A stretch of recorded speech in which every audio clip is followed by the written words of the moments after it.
Hello everyone, ICT virtual classes में मैं योगेश केमनी आपका स्वागत करता हूं। तो जैसा कि आप जानते हैं, हम लोग पढ़ रहे थे मेजरमेंट के बारे में और कल हमने क्लास को कंप्लीट कर लिया था। मेजरमेंट हमने पूरा पढ़ लिया था। तो आज हम इसमें प्रश्न करेंगे और थोड़ा सा देखेंगे कि हमने अपनी लास्ट क्लास में या हमने इस पूरे चैप्टर के अंदर क्या पढ़ा। तो चलिए चलते सीधा डिजिटल बोर्ड की तरफ। तो कह रहे हैं the international system of units, जिसको हम एसआई यूनिट्स कहते हैं, has been adopted by countries as standard units of measurement. यानी कि विभिन्न देशों ने ये जो यूनिट है, यानी कि जो एसआई सिस्टम है, इसको अडॉप्ट किया है, इसे ग्रहण किया है, जिससे कि पूरे विश्व में, यानी कि जितने भी कंट्रीज हैं पूरे वर्ल्ड वाइड, हर जगह एक ही इकाई रहे। यानी कि अगर लंबाई को मीटर में इंडिया में नापा जाए, तो दूसरी जगह अगर कभी बोला जाए मीटर, तो उसका मतलब भी सेम होगा। तो ये बात आपको ध्यान से समझनी है। मीटर अगर यहाँ पर आ रहा है, तो मीटर का मतलब सिर्फ ये नहीं कि इंडिया में ही नापेंगे, पूरे वर्ल्ड वाइड इस लेंथ की, यानी कि लंबाई की एसआई यूनिट मीटर है, इसको मीटर ही बोला जाएगा, जिससे कि इजी हो जाएगा सबके लिए समझना कि कितना मीटर कितने की बात हो रही है। सेकंड कह रहे हैं the SI unit of length is metre, its symbol is m. तो जैसा मैंने आपको बताया, लंबाई लंबाई की एसआई इकाई मीटर होती है और इसको एम से दर्शाया जाता है। यानी कि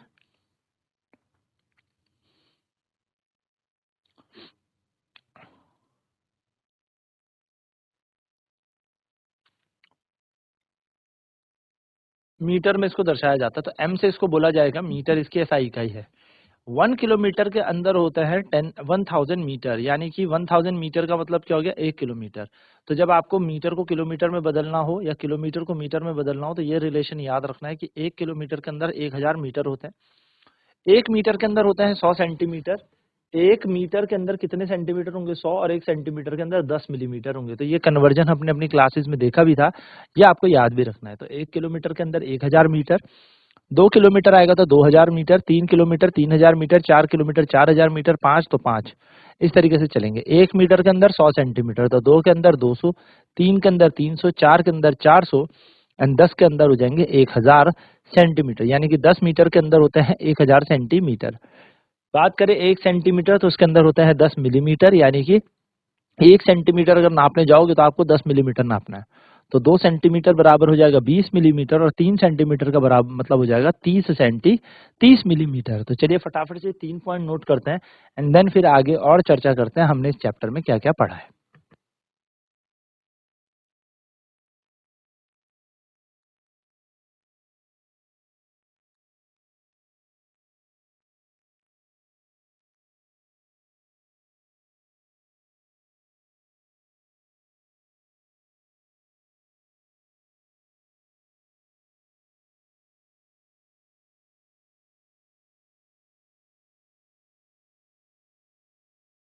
When distance is started with respect to a fixed object or point, then it is called reference point.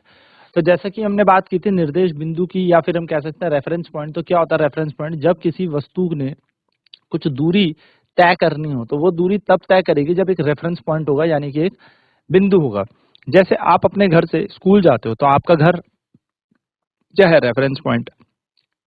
अब आपसे कोई पूछे कि आपका स्कूल कितनी दूर है, तो आप बोलो मेरे घर से ये 3 किलोमीटर दूर है। आपसे कोई पूछे आपके घर से मार्केट कितना दूर है, तो आप बोलो बाजार मेरे घर से 2 किलोमीटर दूर है। आपके घर से पूछा जाए कि वो मंदिर कितनी दूर है आपके घर से, तो आपने बोला वहां से 5 किलोमीटर दूर है। यानी कि आप जिस पॉइंट को लेके चल रहे हो वो है आपका घर। तो आपका घर यहाँ पर क्या है, एक निर्देश बिंदु है, एक रेफरेंस पॉइंट है। इसी रेफरेंस पॉइंट से आप हर डिस्टेंस को क्या कर रहे हो, मेजर कर रहे हो। कि इसी रेफरेंस पॉइंट से आप कह रहे हो कि मुझे यहाँ से वहां तक की इतनी दूरी मेरे घर से, यहाँ से वहां तक की इतनी दूरी मेरे घर से। यानी कि आप जहां भी बता रहे हो, हर किसी को अपने घर से ही बता रहे हो। तो जब आप हर एक बिंदु अपने घर से बदले के चल रहे हो, हर एक डिस्टेंस, एक दूरी को अपने घर से नाप के चल रहे हो, तो यहाँ पर हम कह सकते हैं कि आपके घर जो है वो एक रेफरेंस पॉइंट है, वो एक निर्देश बिंदु है। Next, an object is said to be in motion if its position changes with respect to the reference point with the time.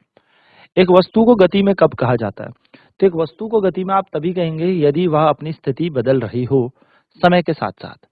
जैसे एक गाड़ी है, अभी वो यहाँ पर है, थोड़ी देर बाद यानी कि कुछ समय बाद वो किसी दूसरे बिंदु पर चलकर चली गई, तो हम कहेंगे ये वस्तु गति कर रही है, यानी कि कार गति कर रही है। क्यों, क्योंकि ये चल के गई एक जगह से दूसरी जगह पर। समय तो बढ़ता ही रहेगा, लेकिन वस्तु ने क्या किया, एक स्थान से दूसरे स्थान पर आपने क्या की, दूरी नापी। तो हम कह सकते हैं कि जब भी वस्तु एक स्थान से दूसरे दूसरे स्थान पर पहुंचेगी, यानी कि जब भी एक पॉइंट से दूसरे पॉइंट में कोई बॉडी मूव करेगी, चलेगी, तो हम उस डिस्टेंस को या उस दूरी को कहते हैं डिस्टेंस ट्रेवल। और यस, यहाँ पर हम कहेंगे गति। गति का मतलब होता है किसी वस्तु का चलना। तो जब भी गति की बात हो तो आपके दिमाग में हमेशा एक बात आनी चाहिए कि समय तो हमेशा बढ़ता रहेगा, परंतु वस्तु भी एक स्थान से दूसरे स्थान, दूसरे से तीसरे, तीसरे से चौथे, यानी कि स्थान परिवर्तित करे। तो यदि वस्तु अपना स्थान परिवर्तित कर रही है समय के सापेक्ष में, तो हम कहेंगे इस वस्तु में गति हो रही है।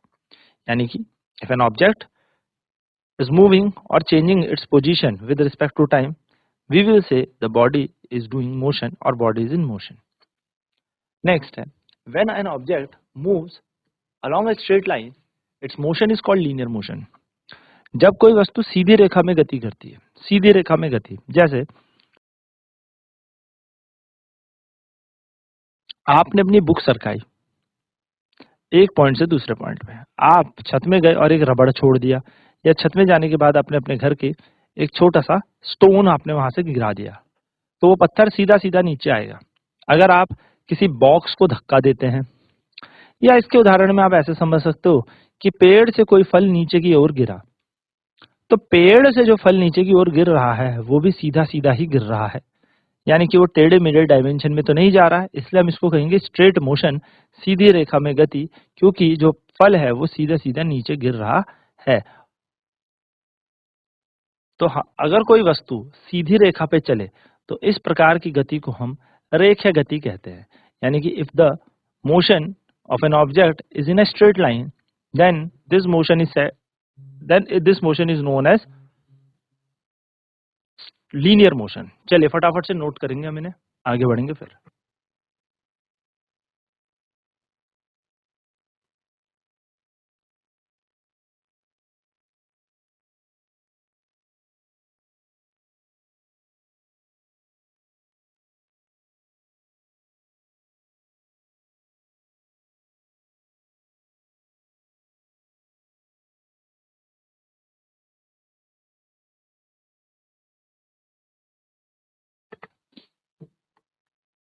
So when an object moves along a circular path, its motion is called circular motion.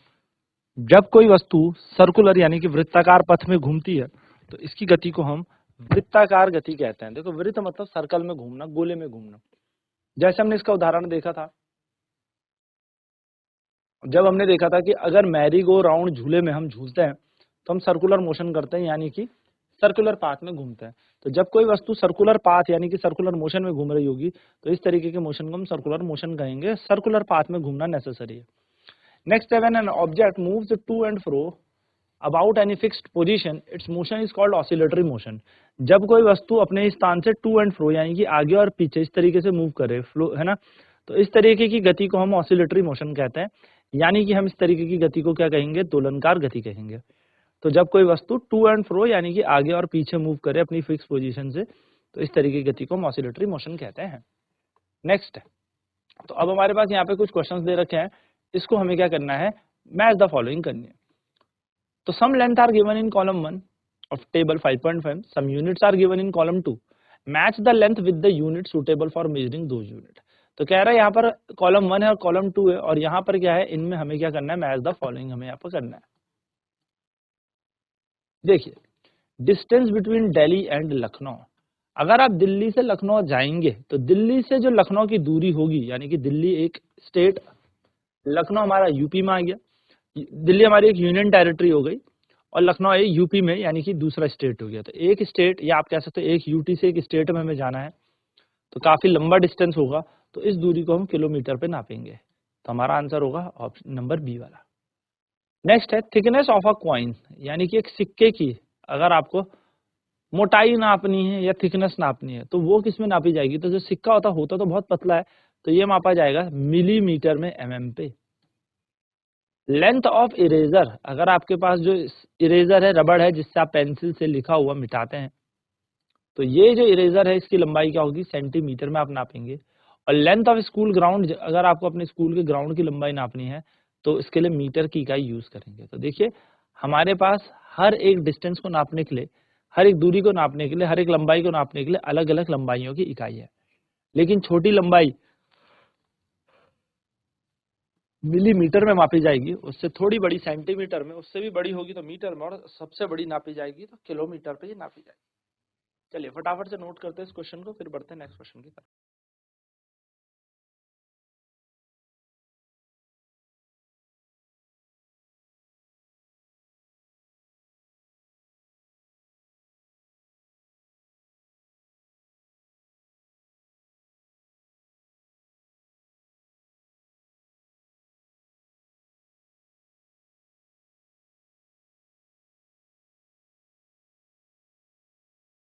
जो लंबी दूरियां हैं, जो ज्यादा डिस्टेंस है, जैसे दिल्ली से लखनऊ के लिए आपको जाना है, तो अगर आपको इतनी दूर जाना है तो किलोमीटर पे आप नापेंगे।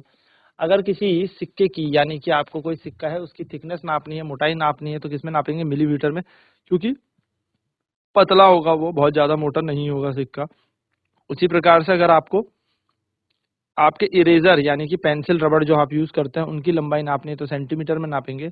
और वैसे ही आपको यहाँ पर अगर लेंथ ऑफ स्कूल ग्राउंड यानी कि स्कूल के ग्राउंड की लंबाई आपको नापनी है तो ये आपका होगा बेसिकली मीटर में, आप इसको नापेंगे। नोट करेंगे फटाफट से।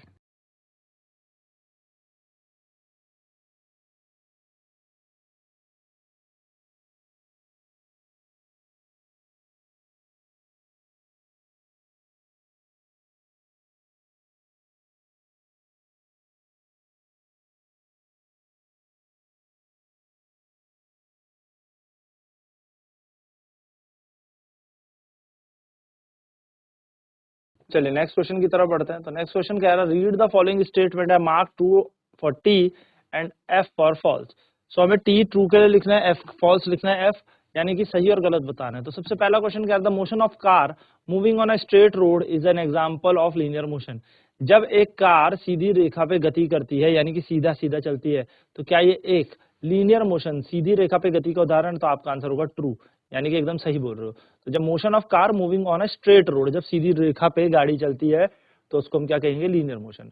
सेकंड कह रहा है, if an object which is changing its position with respect to reference point with time is said to be in motion, यानी कि एक वस्तु जो अपनी स्थिति को समय के सापेक्ष में, एक किसी बिंदु के सापेक्ष में बदल रही है, चेंज कर रही है, तो क्या हम इसको कहेंगे गति में है? तो बिल्कुल ट्रू, एकदम सही जवाब आपका यहाँ पर है कि गति तभी होती है जब कोई वस्तु अपने स्थान से एक दूसरे स्थान पर पहुंच जाए समय के सापेक्ष में, या फिर हम कह सकते हैं किसी रेफरेंस पॉइंट के सापेक्ष में, किसी एक निर्देश बिंदु के सापेक्ष में। 1 किलोमीटर के अंदर क्या 100 सेंटीमीटर होता है? तो बिल्कुल गलत है, ये 1 मीटर के अंदर होते हैं। तो हम इसको कहेंगे ये एक फॉल्स स्टेटमेंट है, एफ।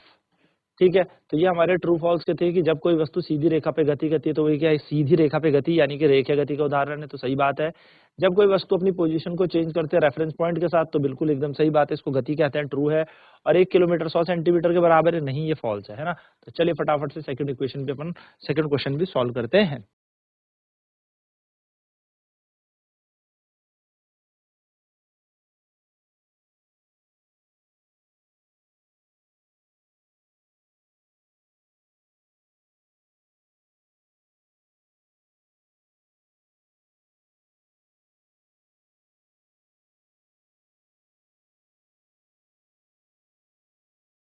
नेक्स्ट क्वेश्चन कह रहा है, which of the following is not a standard unit of measuring length. एक स्टैंडर्ड यूनिट नहीं है। तो देखो मिलीमीटर में भी हम इकाई नापते हैं, सेंटीमीटर पे भी नापते हैं, किलोमीटर पे हैंड स्पैन है। हैंड स्पैन कहाँ यूज होता है?